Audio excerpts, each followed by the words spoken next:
performance brought to you by Kit Kat. Have a break, have a Kit Kat. The Lakers could not hold on to an 11-point halftime lead over the Pelicans on Saturday.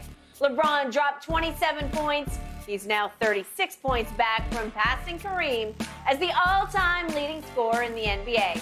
Lakers led by 12 in the third, but would go on to lose 131-126.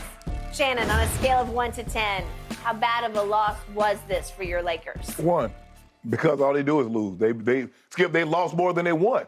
So how can I say, well, this loss is worse than the other 28, now it's 29? It's not. They lost their focus late in the third quarter, Skip. Alvarado gets a layup. They turn the ball over. On an inbound play. So now he gets the layup. They try to get an inbound pass. It gets deflected by CJ. Alvarado hits a 3. So what was an 8-point lead with 20 seconds to go, all of a sudden, with 10 seconds to go or 6 seconds to go, is a 3-point lead. And I'm like, bro, what? I'm like, damn. And now you get no momentum, and the Pelicans come out in the fourth quarter and completely take the game over. LeBron had 8 points in the fourth quarter. The rest of the starters had 6. And look, I can understand the workload that LeBron is 38 years of age. Think about the overtime games that he's gone in over the last week, Skip. He's playing 40 minutes, 43 minutes, 45 minutes. That's an awful lot of minutes. Now, the best thing about it that they played Saturday, he gets Sunday, he get Monday off, so he got 2 days instead of He should be good. So he should be good to go. But Skip, I'm not putting a whole lot of emphasis on this loss, like, oh, this loss was more significant, because they've had bad losses. The Indiana loss was a bad loss. The Celtics, both of them was bad losses. The Philly was a bad loss. So they've had so many bad losses, it's hard for me to give this one more weight than any of the other losses that they've had. Okay, so we're looking at this upside down. Okay. The irony here is I do have so much regard for LeBron James passing Kareem Abdul-Jabbar. It's a big deal. We're going to be doing a lot this week on this show. Is it going to happen Tuesday night? Is it going to happen Thursday night? It's an epic achievement. I think more longevity than you do, but that's a whole nother issue. It's an achievement nonetheless. And it hurts my heart for you and him and Laker Nation and that basketball team that they're 25-29, because they're way better than 25-29. Are they? And they just are. Based on? They're in every game. They're in every game. The weird part of it is they play down to the level of the competition and they're in every game, and then they play up to the level of the competition and they're in every game. They don't blow anybody out. You said they had the one game at Orlando, they blew them out, and they've had a couple of nice wins, especially the one at Milwaukee. You say, oh, there they are. Right. That works. Right. I see that. That doesn't surprise me at all. They got LeBron bleeping James. They got Anthony Davis playing top 10 basketball, maybe even top 5 basketball. When he gets right, man, he is a terror on both ends of the floor. You want to talk about a shot blocker? You want to talk about a lane owner, a rim protector? Well, you've got that. And Russ has played at a high level in stretches coming off the bench. You've got to live with him. I still think he's more trouble than he's worth. But the point is, they still have a lot of superstar firepower on that team. So to me, this loss especially, this was a 10 because of the magic number on Jen's side, which was they were 0 for their last 10. They had lost 10 straight games. And I'm saying, come on. And I kept saying in the third quarter, okay, here you go. You should win this game by 15 or 20, right? Weren't you thinking that? I know you were thinking mid-third quarter when they're up 12. We should win this game by 15. But I've watched this team enough to know when they get a big lead, they're going to eventually give it up. And they're going to end up having to, like you said, play a close ball game and make free throws or get a crucial stop late in the ball game just to hold on to a victory that they should be cruising away with. Okay, so let me give you the one line that LeBron summed up this game with as he stood at his locker after the game, if we could please hear it.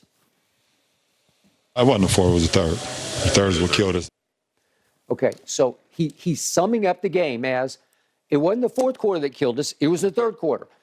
I'll give you that to a degree, but there are 4 quarters to the game. And all I know is that with 5 minutes and 48 seconds left in this basketball game against that team that had lost 10 straight games, it is tied up at 118 all. Right. Okay, it's up to, and again, I'll give you the tired excuse because he is in his 20th year, 38, and I do think, even though he won't acknowledge, it's taken a lot out of him, this march toward Kareem. It takes a lot. But this was the 9th time this year that I call it an FTC, fail to close. 9 times you could have won games, and I can't say that they would have won or should have won all 9, but you were in position to close 9 games that you failed to close. Well, is it all his fault, or is it Schroeder's fault, or is it AD's fault, or is it somebody else's fault? The problem is nobody closes these games, and this one was screaming for a guy in LeBron James, who since his birthday on December 30th at Atlanta has been on a torrential tear. You know it, and I know it. He has been scoring in salvos and bursts unlike anything I've ever seen. Nobody's ever done this at obviously age 38, year 20. But if it's New Orleans there and you're on the precipice of this record, it's embarrassing to me. I just sat back and shook my head and said, no, not this one. You can't lose. You can't blow this one. Yeah, I mean, okay? what makes you think that because LeBron is on the record, they should be winning? So when Emmett broke the record, did they win the Super Bowl that year? Okay, when they're in Arizona, you mean? No, he broke the record in Dallas. But he went to Arizona for a while. But I'm saying, but he broke Walter's record. Yeah. Now he added on to it in Arizona. But what about Barry? Did they win the World Series with broke Hank Aaron record? No. What about Brady? Did Brady win the Super Bowl when he broke Peyton? Barry should have won a. Oh, that was the 2 Series. Yeah, he should. Yeah, he did. They gagged that and had a 5-1 lead. I remember. Okay, but I'm just saying when I look at the scope of this, it's not like they're a bad team because they shouldn't be bad. Are they underachieving? I think you would agree they're underachieving. Yeah. Okay, so look at what happened down the stretch of this game. So it's 118 all, and then here's LeBron. Here are some key points of LeBron's last, let's call it 6 minutes of the game. First of all, he misses a little up and under, just couldn't get it there. They had an offensive tip and missed. And then here he comes down again, and he charges. And I thought it was a charge. And then he misses the first of 2 free throws, did make the second one. And then here we go again with a 3 that hits nothing but backboard. Well, we got the rebound. Okay, you did get the rebound, and then he misses short on another free throw. And then at the very end of the game, he finally just gets pretty much a little uncontested left-handed layup, and that was it. And they were down already. That made it the final score, so you wound up losing by 5 because he made that layup. And then the sad, ironic part about it is Pat Bev actually scored in the midst of all this on what looked like a lob pass. I think it was to LeBron. I don't know what it was. If we could see it, he just fires it from kind of the top. He just fires it up. I think this is a lob for LeBron, and it goes in, right? If you don't have that, you lose by 7, okay? So you did get outscored 13-8 down the stretch. I'm saying, LeBron, where are you? Just a little bit. You got to do one thing here to stop the bleeding because you can. We've seen it. Skip, but Darvin got to stop playing the small lineup. All right. You can't play, Skip, you can't play Pat Bev, you can't play Schroeder, and you can't play Russ. Who's going to guard B.I.? B.I. is 6'9.5". You see he was in foul trouble. Then he gets it going. Okay, he's got it going now. Okay. He's just going to rise up and shoot over Pat Bev. He's going to rise up and shoot over Schroeder. Okay, but they didn't even have Valanciunas in the fourth quarter. So you had a big break there because AD could guard B.I. if necessary, right? No, I mean, maybe Troy Brown. I mean, you try Troy Brown or you try Lonnie Walker, but I just know Schroeder and Beverly are too small for him. I think the other guys are too small for him, but at least, Skip, you can't, I mean, man just can't just turn around and just see the basket. You got to have a hand up in his face or something. Yeah. Something got to distract him. I think Darvin Ham sees Schroeder as a closer because he can make late game clutch free throws. Yeah, but he's 1 for 6. Okay.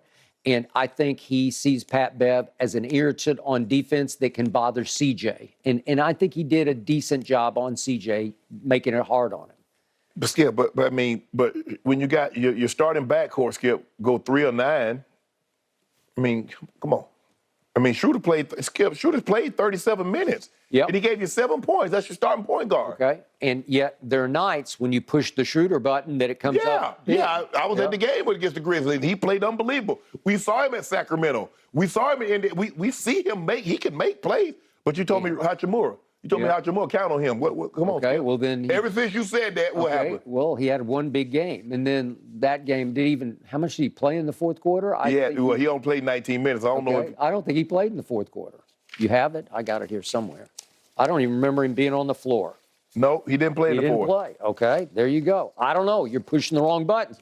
But you pushed the LeBron button, and it said E for empty. So maybe his tank is empty. You shoot 33% from the floor, 22% from the three, and you shoot 66% from the free throw line. What you expect to happen with 4 turnovers?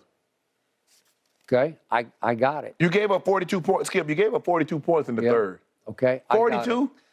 Yet, I look at all these games. You mentioned the Pacers at home, at Sixers, Celtics at home, Hornets at home, Mavs in 2 overtimes at home, Sixers at home, Sacramento at home, at Boston. We know